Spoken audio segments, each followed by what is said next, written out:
It's totally fine. You're going to do great. Don't be nervous. It's going to be great. Hey, welcome to the Closing Beat, everybody. Happy Wednesday. How you doing out there? I hope you're having a good day. We got good stuff and we got bad stuff to cover here today.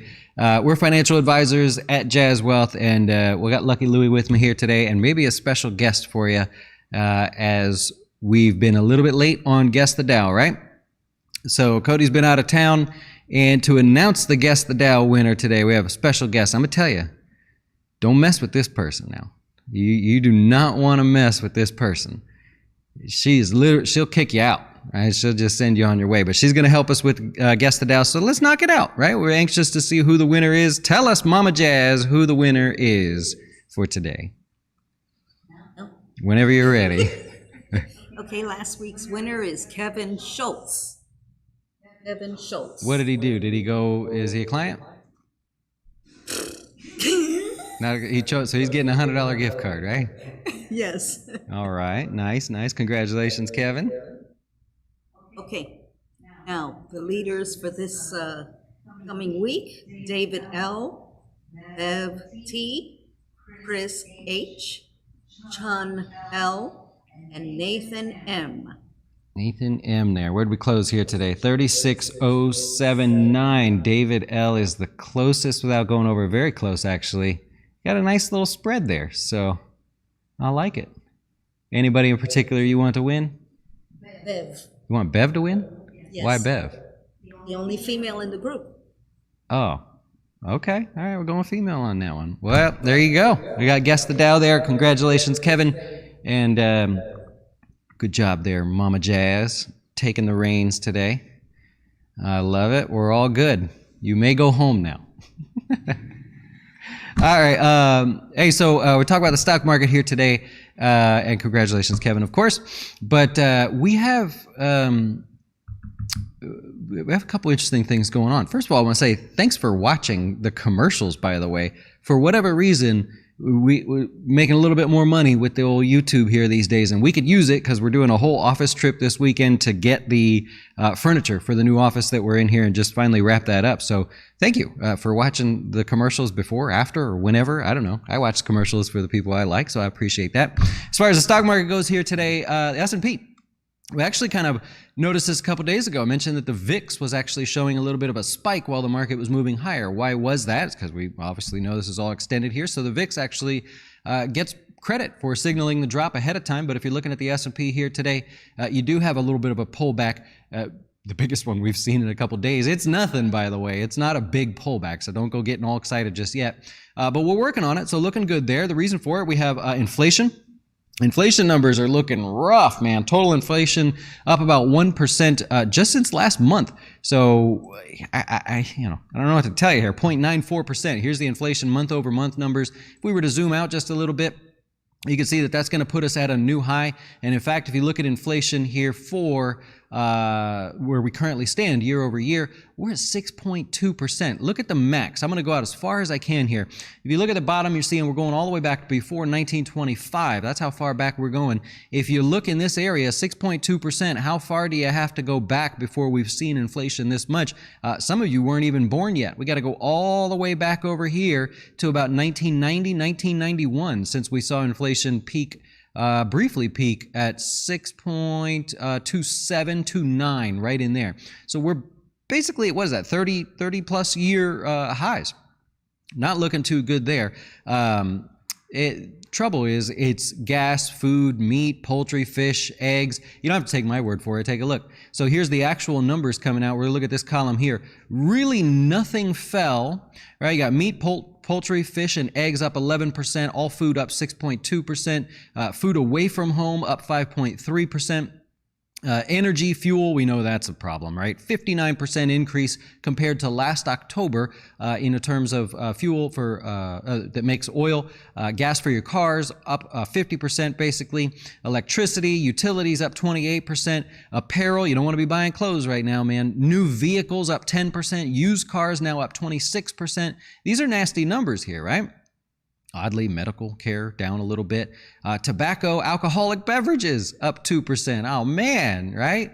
Rent, if we're looking at rent up 2%, that's just compared to October last year. So that's just the little tiny window that we're looking at there. Basically everything. You can break through every single thing. Insurance is higher. The only thing that's cheaper for the moment is if you want to go buy some airline tickets. Apparently that's cheaper and you can go somewhere there. You can look even further and go into different communities. Cookies, we got a little downtick in cookies. That's a good thing. I don't see, where do we find candy? Candy's got to be in there, right? Let's take a look here real quick. Stay with me here. Let me go back up here. Rent, services, energy, cereal, food at home. Let's try to find candy. Let me see. Juices, non-carbonated drinks, frozen, non-carbonated, non-frozen drinks up 4%. You can see how it breaks it down, right? Coffee's up. Here we go. Sugars and sweets up 2.4%. Sugar substitutes 5.2%. So those of you trying to be healthy. Candy and chewing gum up 1.6%. I tell you, I noticed that one. I noticed that one right there. That's, those Reese's. They used to be like $1.39. We're staring at $2.99 now for the big cups. I don't know what the deal is there. But the sad part is here, and I don't mean to bring you down with inflation. Prices are going up. It's not anything special. The sad part is the amount of money that you have been making has been increasing. Now inflation has outpaced that. That's a common thing that people like to look at. So quick way to look at it. Maybe I'll go 5 years here. Average hourly earnings. Right? So inflation is now outpacing your earnings, meaning it doesn't matter that you're making more money. It's costing you more to survive, basically. So that extra money is just gone, right? So with the rise in the price of everything that we've taken a look at, poultry, fish, eggs, beef, candy, you name it, you can make more. And if you are making more, it doesn't matter anymore. So that's the tough part, right? Non-alcoholic beverages are actually up as well. So that's a tough one there. And the Fed basically is just letting us run hot. So agree or disagree with what they're doing. They're actually letting the economy run hot for the moment. We know what's going on there. And then also today we had jobless claims come out because tomorrow's a holiday. So they came out early. Jobless claims, initial jobless claims, those all ticked higher. So the number of people claiming unemployment benefits or continuing to claim unemployment benefits continued higher. And so with that in mind, you got a recipe for a stock market that was due for a pullback anyways. And so be it, right? We just started to pull back. It's not that big of a deal. It's as far as the S&P goes, we are it's still in second place year to date. It's about a quarter point away from the NASDAQ. The NASDAQ's actually still in first place there with that recent run there. Across the S&P today, it was really growth, which was the weakest because you saw rates spike. If we look at short-term rates, here's the price of short-term rates falling, which means rates are moving higher. That was a pretty sharp increase in just one day there. So that's that part of it there. Sector-wise, if you're looking through the sectors here today, you had 8 of 11 sectors lower on the day, and some pretty nasty ones there. If you're looking at like tech had a bad day today, but very much overbought. Welcome pullback. Energy pulled back as well. If you're looking at oil, oil actually gave you a decent reversal today. So you kind of like to see that. If you're trying to buy into a pullback in energy, today was a good day for that. That likely pulls into a little bit more of a pullback there. Oil inventories were up 1 million barrels. That's week over week. So we had a higher supply. If you have a higher supply, it doesn't matter what else you're looking at. There's more oil out there, therefore lower prices, which maybe is welcome at the pump, but it's probably going to be short-lived if you were to ask me there. If we look at the Russell here today, I think that one took the worst of it. The NASDAQ was down 1.4. You got the Russell down about 1.5.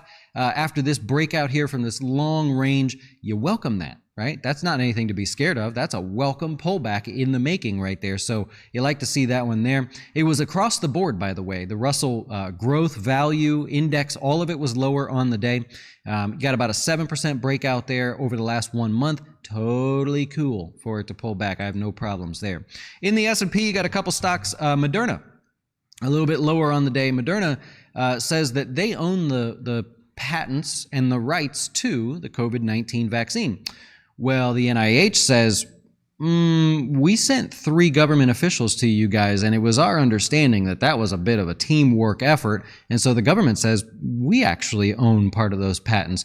That's a big deal because there's $35 billion on the line, right?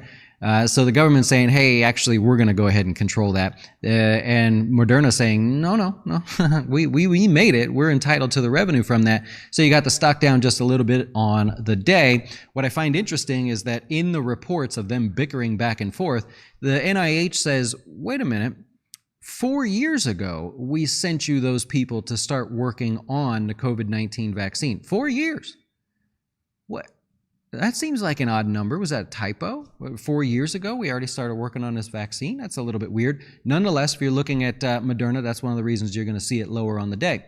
If we look through the S&P 500, weakness today is all going to be tech and oil-related stocks. I think it's time to go through oil stocks and find what you like in terms of a pullback. Whether you own positions, here's Hess, Occidental Petroleum, Diamondback Energy, Halliburton, good pullback there.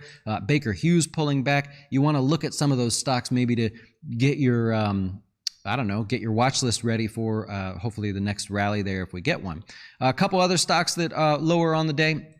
You got Penn National hitting new lows, breaking down there. Overall, I don't think they got the deal in New York. They were not one of the 9 for sports betting in New York, unless they already are. Cody, you happen to know the answer to that? Listen, man, I've been off the grid, so I don't, but I can come back and check on that for you. Well, that's crazy. Mama Jazz turned into Cody, just like that. You see what happens? All right, so yeah, I think that's part of the reason for today. Over the last couple days, you've seen the weakness, of course, with everything going on with them. I mentioned bonds already, so if we take a look at bonds, obviously a sharp reversal here today.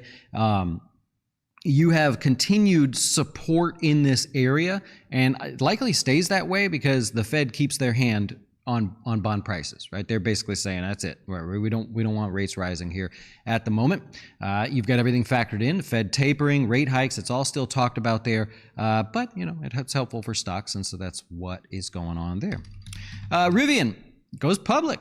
There you go. It's worth $100. So $100 puts it 85 billion. They're worth 85 billion there.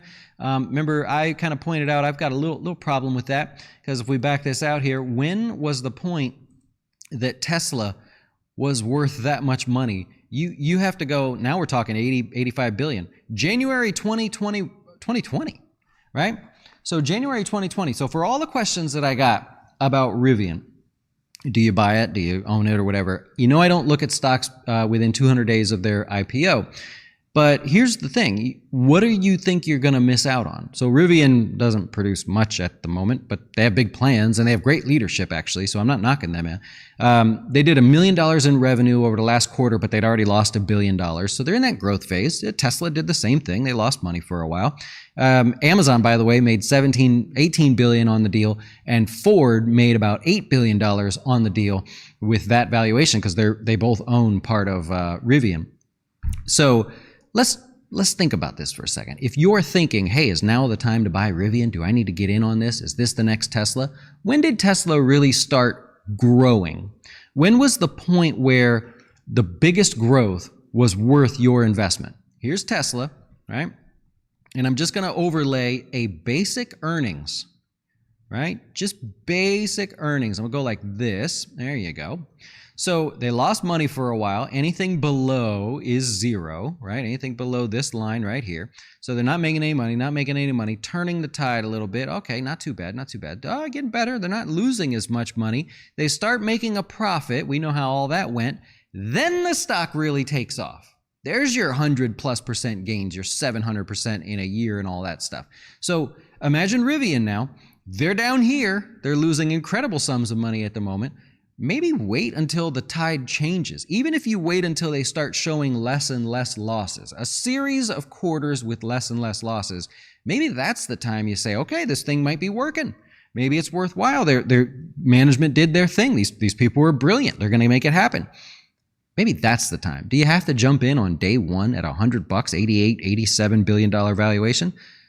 I don't think so. So remember that there's always a fun story where you'll go to the grocery store and you'll spend 5 minutes looking at a cantaloupe, and like squeezing it, and you smell it and everything. You're like, I'm going to get the best cantaloupe I can get, or the best piece of fruit, or the best vegetable. I don't want any crappy blueberries at the bottom of the case. I want the best ones. So you're eyeing this thing up and down. What is it, $4, right? but depending on what you buy, it's a couple dollars. But when it comes to a stock, everybody's always like, I don't want to miss. What, $100? That sounds fair to me. Everything's exciting. Everybody's talking about it. You don't even spend a second to like take a look and see, but yet you're going to go to the grocery store and try to pick out the best pre-made chicken you can. I always find that fascinating there. So a brief sort of, let's just take a break, right? Let's all hold back a second. Let's see what Rivian can do, right? They got big shoes to fill. So hang in tight there on that one, all right? All right, you got new highs and lows for the day. What do we got? 25 new highs, some new lows. Penn National, we talked about it already, was one of the new lows on the day. Ecolab, there's your breakout. So we've been talking about this over the last couple days, this long channel here, big wide range, finally breaking outside the top of the end of that range. You get increased volume today. You get a lot more participation. And so nice little breakout there that you get a chance to see before, during, and now hopefully after. Advanced Auto Parts, killer little uptrend here, making new highs. Look, I mean, when used cars prices are now 28% higher than they were last year, people are going to say, well, I'm not going to buy a used car. Maybe I'll just fix up what I have. It's that basic, right? You just think of it that way. You got Duke Realty here. Dre, tight little breakout, just a little tiny little consolidation here, maybe a shorter term idea if you're looking at something like that. And Market Access hit new lows as well. You're kind of looking for a flush out on this one if that's something that you're, if you've been looking to get in on that one. You don't want to guess the bottom. You want to see it flush out. And so far we just don't have that. Okay, all right. Stocks in the news. You got Coinbase down on the day. 16% drop in revenue. They had their earnings come out, and that's where I'm getting this data from. It's kind of a lot like Robinhood. Remember, Robinhood saw a decline in overall crypto transactions because crypto was quiet for a while there in the last quarter. And so the same thing happens with Coinbase. It is highly correlated to Bitcoin as well, and Bitcoin had a bad day, so you got a double whammy for that one there. Yeah, I'll say it wasn't as bad for Coinbase, right? If you're comparing the decline in revenue there, total sales, it wasn't as bad for Coinbase as it was for Robinhood there. Monthly transacting users beat by 4%, so more people interested in doing transactions, they're just doing less of them. And they said that they expect to see guidance of users up to 8.25 million going into the next quarter to wrap up this year there. Interestingly, retail trading had fallen, but institutional trading was actually higher for Coinbase, so kind of cool there. You got DoorDash, big mover here today, up 11% on the day. Revenue was about 10% higher than expected. Order volumes about 6% higher than expected. They need it. So thankfully they got that. We'll see how they do. Plug Power, well, finished the day down just a little bit. Misses slightly. It wasn't a bad earnings announcement there. They said that they will likely be hit break even in 2023. They're not currently profitable, so that's that. And they blame any weakness that they did report on higher natural gas prices, so we can all relate to that. And we say, all right, I'll give you a pass on that one. Wynn Resorts beat by 6% in terms of revenue there, 6% higher than expected. Earnings, they lost less than expected, so that's good news. They lost $1.24. $1.24. Vegas hotel occupancy, we already got a glimpse into this because of Las Vegas Sands. They previously reported an increase in Las Vegas total occupancy. For Wynn, it came in at 83%. We were expecting 72%, so quite a bit better than expected. Airbnb had a big day the other day, and one thing I found interesting about them is they said their 28-day plus stays are the biggest portion of their bookings right now. Meaning people are wanting to book an Airbnb not for the weekend, for 28 plus days. They want to stay for the month. And so 20% of all summer bookings were for a month or longer, right? How does that play into the employment category when you see the people that just said, you know what, I'm out of the workforce. I'm not even looking for a job. I'm just going to go on vacation and actually just work out of an Airbnb if I can even find a job or even want a job. So I thought that was kind of interesting. That was in the news. And Wendy's, yet the latest one well, they had earnings, of course, but they're speeding up their share buyback program there. $125 million more that they're going to speed up, get this thing done in quarter 4 because they don't want to pay the extra surcharge that Congress is likely going to pass or try to pass there. Earnings were basically as expected. There wasn't anything else really exciting to get you going there. And lastly, Cody, did you know this? Or do you have something for me? Well, Penn is not one of the 9 in New York, so, or Barstool is not one of the 9 in New York. There you go. That might have been part of the reason for today. You're familiar with Panera, right? I'm familiar with Panera. Yes. Did you know? So they're going to go public. Yeah, I don't know that means anything, but they own Einstein's Bagels, right? And one that I didn't know, they own Caribou Coffee. I didn't know that. But also, Caribou's not big here, is it? We have one. Oh. Yeah, it's in an Einstein's, ironically, but we have a Caribou Coffee. Best ever. I didn't know that about Panera. Best coffee. You can't. I mean, what is it? Go Minneapolis Airport. First time I ever had it. The caramel high rise. Oh man. Like I wanted to open a franchise, and they didn't do that, but I was like, I'm in, man. Let's do it. It's only the second time in my life that I've ever thought like I'm getting into the food business. Yeah, I didn't think you were much in the coffee game. I don't drink coffee at all, so that doesn't do it for me. Yeah, I'm not like. Yeah, I take it or leave it, right? Give me a soda, I'm happy. But caramel high rise, knock your socks off, and the only other franchise that I wanted to get into, which they weren't offering franchises at the time, Potbelly subs. You ever had a Potbelly sub? Never even heard of Potbelly subs. Oh man, you're missing out. I don't know whether it was like Chicago Midway or I had it in an airport, and I was like, how have I not heard of this? Phenomenal. We don't have them down here, so understandable, but. That's what's going on there. Panera's going to go public. That'll be the latest one to get some attention when they do. And hey, special thing. Tomorrow's Veterans Day, by the way. And today is the day the Marine Corps was actually founded there in 1775. So thank you to all of you who have done your job, thankfully, and done it well, to allow me to be here to do this show here today. So special shout out to all the veterans out there. We will be here tomorrow. Banks are closed, but we will be here to do the normal show. And I'll take your questions if you happen to have any, and then we'll wrap it up, man. See what we can do. Oil dip buying, you like that one there? I think it's the time to put together an oil watch list. You know, I think you got to do it. Yep. Microsoft is a freight train. Any long bullish position you just can't argue with at the moment. You know, that's a tough one there.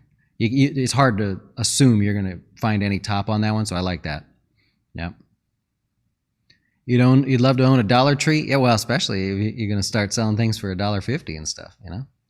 You don't have to be stuck to the dollar. I love it. Potbelly is good stuff, man. I don't even remember what I had there, but I was very impressed. Yeah. It is in the Chicago airport. Yeah, there you go. That's where it was. Yeah, both times, ironically, it was like a layover in Minneapolis and a layover in Chicago, and I'm like, try something different. Very happy. Rivian reminds you of the dot-com bubble. We'll see. Yeah, look at Beyond Meats, right? It had a horrible day. Beyond Meats hitting new lows, right? They had earnings that nothing good came out of their mouths today in terms of earnings there, so they deserved the new lows, down 3.5% on the day. This was all the rage at one point. All right, it was like, that's it. Everybody's got to have some of this Beyond Meats. Look, $200. You got $200. They go public. When was that? Oh my God! Look how long it's been. So, anyways, they go public. Everybody's excited for what? I'm not seeing it yet. There's a chance that things turn well for them, but look down at the bottom.